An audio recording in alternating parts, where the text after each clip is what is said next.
छोटी बहू ने तो हमें खाने को ही तरसा दिया। माफ़ करने वाले का दिल बहुत बड़ा होता है बहू, हम दोनों को माफ़ कर दो।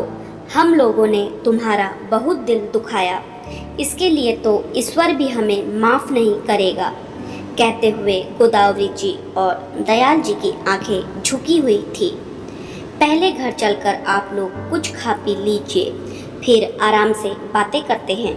कहते हुए वसुधा ने आवाज़ देकर ऑटो रोका और अपने सास ससुर को सहारा देकर उसमें बैठाया और अपने किराए के छोटे से घर में ले आई। सबसे पहले उन्हें कपड़े लेकर वॉशरूम भेजा। नहाकर कपड़े बदल लीजिए, तब तक मैं खाना लगा देती हूँ। आप लोगों ने पता नहीं कब से ढंग से खाना नहीं खाया होगा। गोदावरी जी और दयाल जी जल्दी से नहा धो तैयार होकर खाना खाने बैठ गए। उन्हें जल्दी जल्दी खाना खाते देखकर वसुधा की आंखें भर आई। खाते हुए गोदावरी जी की निगाहें वसुधा की तरफ गई तो वो भी फपक कर रोने लगी और बोली, बहू, अपने जिस लाडले बेटे के लिए हमने तुम्हारे साथ इतना बड़ा अन्याय किया, तुम्हें घर से निकाल दिया, उसके बावजूद तुम दीन हालत सुनकर भागती चली आई। छोटी बहू ने तो हमें दाने दाने के लिए तरसा दिया। कभी सोचा नहीं था ये दिन भी देखेंगे। माँ जी, जरूरी नहीं आप लोगों ने जो किया वही मैं भी आप लोगों के साथ करूं। आप लोगों ने जो गलती की उसकी सज़ा आपको मिल चुकी है। अब आप हमारी जिम्मेदारी हैं। ये घर छोटा ज़रूर है, लेकिन हमारा दिल बहुत बड़ा है। यहाँ आप आराम से रहिए। हम जो खुद खाएंगे वही आपको खिलाएंगे। वसुधा ने अपनी सासू माँ को समझाते हुए कहा।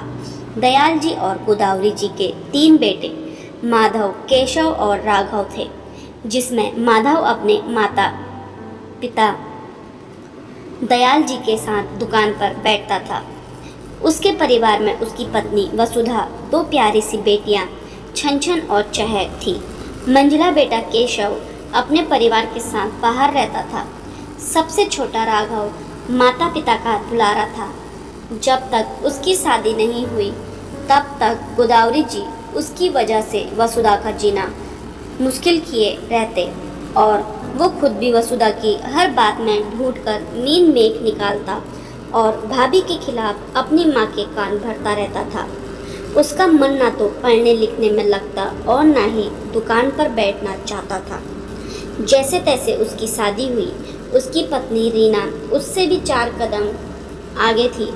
उसने देखा कि सासू माँ वसुधा को कुछ नहीं समझती है, तो वो भी पति की तरह ही वसुधा के खिलाफ उनके कान भरती रहती। उसने देखा कि ससुर जी के साथ जेठ जी दुकान पर बैठते हैं, तो उसने पति के कान भर के दुकान पर बैठाना शुरू किया। इधर उसने घर और दुकान दोनों जगह अपना खेल जारी रखा। इन दिनों वसुधा दोबारा गर्भवती थी और साथ ही रीना की पहली बार मां बनने वाली थी।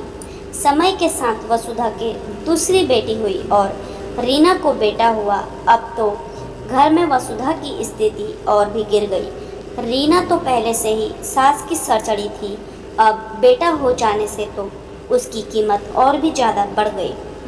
उधर राघव ने पिता के कान भर के दुकान पर अपना अधिकार जमाना शुरू कर दिया। राघव तो माता पिता का दुलारा था ही, तो सब उसकी सुनते ही थे। एक दिन सासू माँ गोदावरी जी और रीना से मिलकर षड्यंत्र रचकर वसुधा पर चोरी का इल्ज़ाम लगाया। माधव सीधा साधा अपनी पत्नी के बेगुनाही की गुहार लगाता रहा, लेकिन किसी ने नहीं सुनी और उसी समय उन्हें घर और दुकान से बेदखल कर दिया। माधव वसुधा अपनी दोनों बेटियों के साथ किराए के घर में रहने लगे। माधव ने प्राइवेट जॉब पकड़ ली और वसुधा घर से ट्यूशन पढ़ाने लगी, जिससे उनकी ज़िंदगी की गाड़ी सही चलने लगी।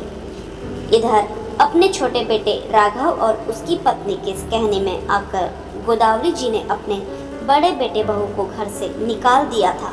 लेकिन अन्याय करके वो भी सुखी नहीं रह पाए। उन लोगों के घर से ही निकालते रीना ने अपना रंग दिखाना शुरू कर दिया।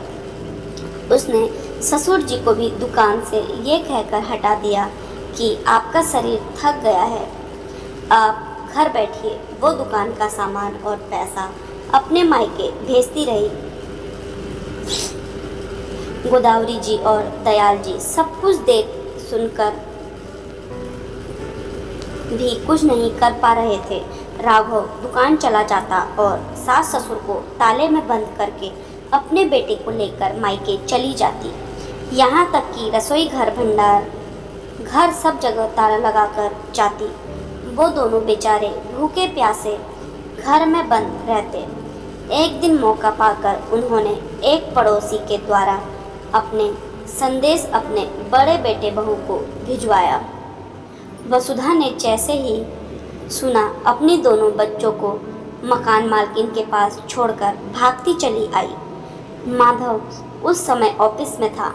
वसुधा ने पड़ोसियों की सहायता से पुलिस को खबर की और घर का ताला खुलवाया। पुलिस ने फ़ोन करके राघव और रीना को बुलवाया। पुलिस उन दोनों को पकड़कर जेल में डालना चाहती थी, लेकिन उन दोनों ने ये कहते हुए मना कर दिया कि उन्हें सज़ा ईश्वर देगा, आप उन्हें छोड़ दीजिए और हमें हमारे बड़े बेटे बहू के सुपुर्द कर दीजिए, हम उन्हीं के साथ रहेंगे। वसुधा के साथ माता पिता को जाते देखकर राघव और रीना की नज़रें शर्म से झुकी हुई थी। समाज में बदनामी हुई सो अलग, लेकिन अब क्या कर सकते हैं।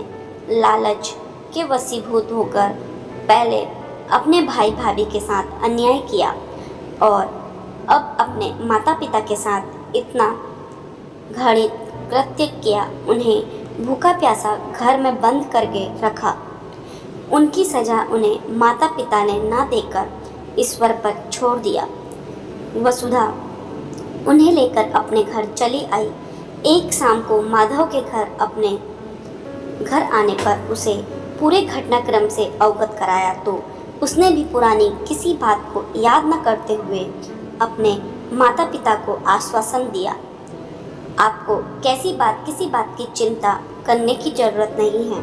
मैं इतना कमा लेता हूँ जिसमें अपने माता पिता की जिम्मेदारियों को उठा सकूं। कहते हुए माधव अपने माता पिता के चरणों में झुक गया।